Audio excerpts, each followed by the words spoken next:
Same routine. Then when my dad was going to leave, he'd go back to the first guy usually and lower the pitch. He'd go. As soon as I heard that, the first time was, Jesus. Then out here, that's Jesus, but that's the Jesus that says, Jesus, I'm leaving. As soon as I heard that, I'd stand up.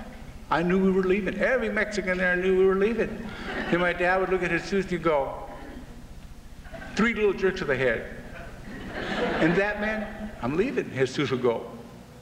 And that was how you say goodbye. Then my dad's light would come out, and he'd start moving away, and this little cougar would be right behind him, same way.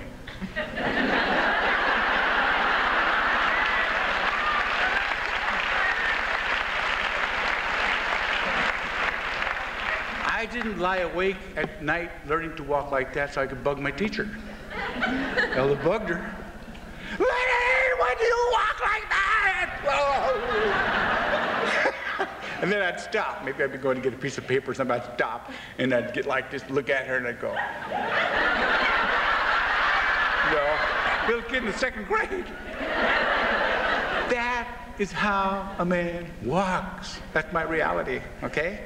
I got to junior high, like I told you. I saw my first black people there. And I was standing there like all the other Mexican guys looking at everybody, saying hi to the guys I knew.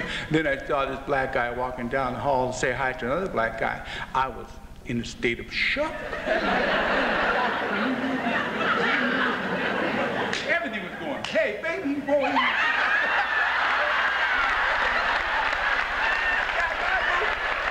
But he's moving, every bone in his body was walking, you know what I mean? And when they got to that other guy, they talked for 5 minutes with a hand before it's ended, you know?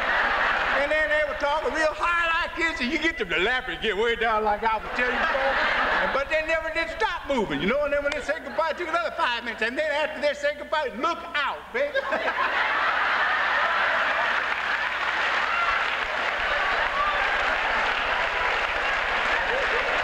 Now, if you're standing there and your home teacher, your dad or whoever was around, walk that way. He didn't say, watch me walk, but he taught you how to walk and how to stand and how to say hi. All that stuff, okay? Never saw the Japanese kids walk. You just would be standing there like this, like you should, and you'd look over here and there'd be a Japanese kid standing there.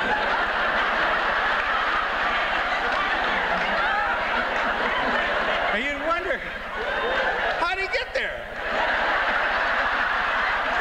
I'm not picking on Mexican guys or black guys or picking on Japanese guys. Japanese people, as a group, do not draw attention to themselves. They just don't. They are very, you know, the opposite of what some of us other guys are. They just don't do it. I was fishing with this guy in Mexico. He came from Japan. I said, we've been fishing 10 days together now. There's something I noticed. He says, hi. Hi, how you doing? And so I found out later hi means yes. And so I said, we've been fishing together 10 days and I've never seen you blow your nose.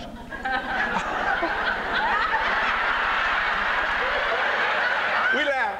Up here we laugh. We let it out. We go, Japanese people, when they do that, it's like this. And they laugh in their hand. He was dying laughing because he did it twice. He went, oh, oh. I said, well, I've never seen you blow your nose. What about it? He says, you notice? Of course I notice. Don't you have mocos like the rest of us?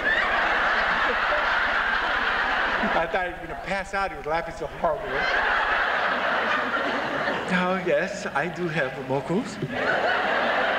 I said, well, what do you do with them? He said, perhaps Japanese people blow their nose alone.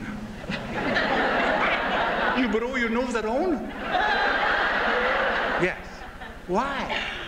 Mama and Papa teach us you do not blow your nose where other people can hear you or see you. Why not? Mocos and mocos. No, not for us. That's how they are, okay? He didn't think of it. That's the reality. You do not blow your nose in front of people. And look at us in this country. Look at all the different home teachers, home parents we have come to school. The teacher at school, who's the daytime parent, has a tremendous job to try to reach for and understand all the different kinds of little kids that come. But that's the job. How are they going to do it if we don't go to school and get right with them? Okay? The first teachers and the next layer of teachers have got to get together. There's no other way around it. We've got to create that close harmony, the characteristics of all of the cultures that we have and languages we need to understand and have a close kinship with them. Let me read you this. I never read to my people, but I got to read you this end part that I wrote. I was up, I think I was still awake at 3 o'clock this morning, figuring what is the last thing I want to say to my people out there. And here it is. So I'm going to read it, okay? Because if I stayed up till 3 to write it, I didn't want to botch it up.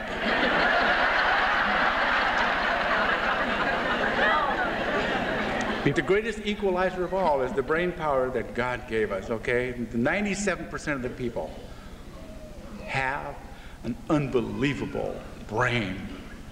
And that brain works best under the conditions where a child, and here it is, if a child is made to feel safely included in school, and if a child knows that his or her home teacher and school teacher are side by side, there will be no underlying force to drive him or her out of school. Number two, if a child has learning experiences which build self-esteem, then that human brain kicks into overdrive looking for exciting and stimulating learning challenges. There's no limit to what a happy, included, secure, challenged brain can accomplish. All of us grown-ups are in charge of those limits, if there are any. Stand up for the children. Stand up for the children, please. What did I say? Stand up for the children. Lock your arms, please. For the children. What did I say? Lock your arms for the children. Work together for the children. Work together for the children. I said what? Work together for the children. And God love us and all we have to do to help our children. God loves us and all we have to do to help our children. God bless you and thank you very much. God bless you.